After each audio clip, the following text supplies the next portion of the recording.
Hillary Clinton bashing President Trump in a commencement address at her alma mater, Wesley College, on Friday. The former Democratic presidential candidate not pulling any punches some 6 months after her election loss. Listen.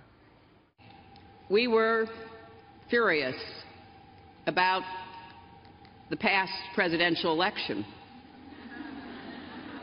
of a man whose presidency would eventually end in disgrace with his impeachment for obstruction of justice.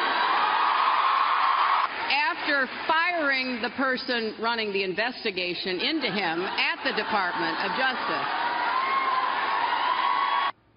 Those remarks happening at Wellesley. Joining me is journalist and radio talk show host Jamila Bey and Fox News contributor Rachel Campos Duffy. All right, ladies, welcome to you. I am very anxious to hear your reaction to all of this.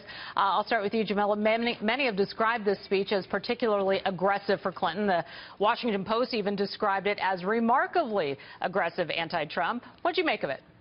I thought Hillary Clinton gave a rousing speech to her base. She came home to her alma mater, and these are young women who are going to be the captains of industry soon. They're going to be the ones who are running for and winning office all over the country.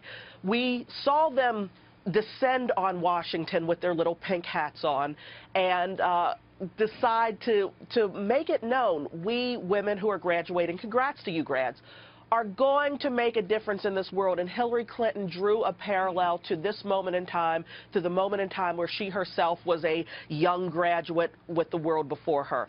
I think aggressive is, I wouldn't use that word at all. I think, you know, powerful and certainly energetic is the word that I would use to describe that speech.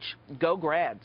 All right, Rachel, I've had you on the program before. I have a feeling I know what you thought about it, but I do want to ask you what you thought about, you know, let's start with just the soundbite that we played of Hillary Clinton bringing up a time in our nation's past when she says they were furious about a presidential election of a man whose presidency would eventually end in disgrace. Overall, what'd you make of the speech? Well, first of all, energized is not what I would say. She started the speech actually with a coughing fit that required them to bring her water and a lozenge. So quite the juxtaposition to how strong our president looked this week traveling, you know, all the way to the Middle East and Europe when she just hopped over to Massachusetts, one state over, after resting and drinking Chardonnay and cleaning her closets like she talked about in her speech. You would presume she'd be in better shape. That said, she sounds resentful. She sounds stuck. She sounds like she's ready for revenge, which I think is a perfect analogy for where the Democratic Party is. They are not being introspective. They're not asking the questions they need to be asking about why they lost an election that really they should have won. Why did they lose all these working class voters in the Rust Belt? Why did so many Democrats change their ticket and take a chance on a guy with no political experience? And I think that's a problem not just for Hillary, but also for the party. I think that's very emblematic of where they're at, and I think why they might lose again.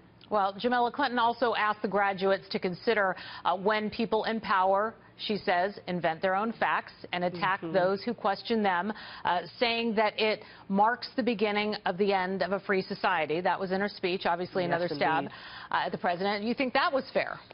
Absolutely. Let's be real. We live in a time right now where we're seeing the playbook that everybody who's ever read Orwell understands well. You repeat something over and over until it becomes a fact. Look, you can love Trump, you can hate Trump, but what you cannot do is invent your own alternate reality. How many people show up at an event is a measurable metric that can be seen, examined, and proven.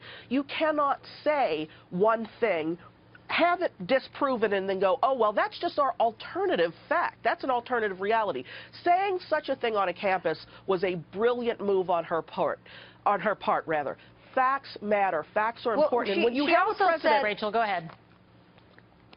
Well, I was just saying, she said, a free and open debate is the lifeblood of democracy. How ironic that she would say this on one of these politically correct campuses. She also said, she talked about people denying science, denying things we see with our own eyes. Of course, she was talking about Trump's inauguration speech, but a lot of us pro-lifers who fought against her election wonder if she would take her own advice and look at an ultrasound. Look, this speech was full of anger, but also it was full of disdain for the people who voted for Donald Trump. She's not even interested in listening and just for a second figuring out why they didn't want her, what was missing in her campaign message. We got to leave it there, Jamila. Last word, real quick. That wasn't the speech to give at her alma mater of Wellesley. These women are fired up. They are not her. They are not the Trump supporters. They are the ones who wanted Clinton in office, and they are going to take up the mantle and win an election themselves someday. Ladies, I'm sorry, I got to leave it there. We're up against a break. Jamila and Rachel, thank you so much for being here.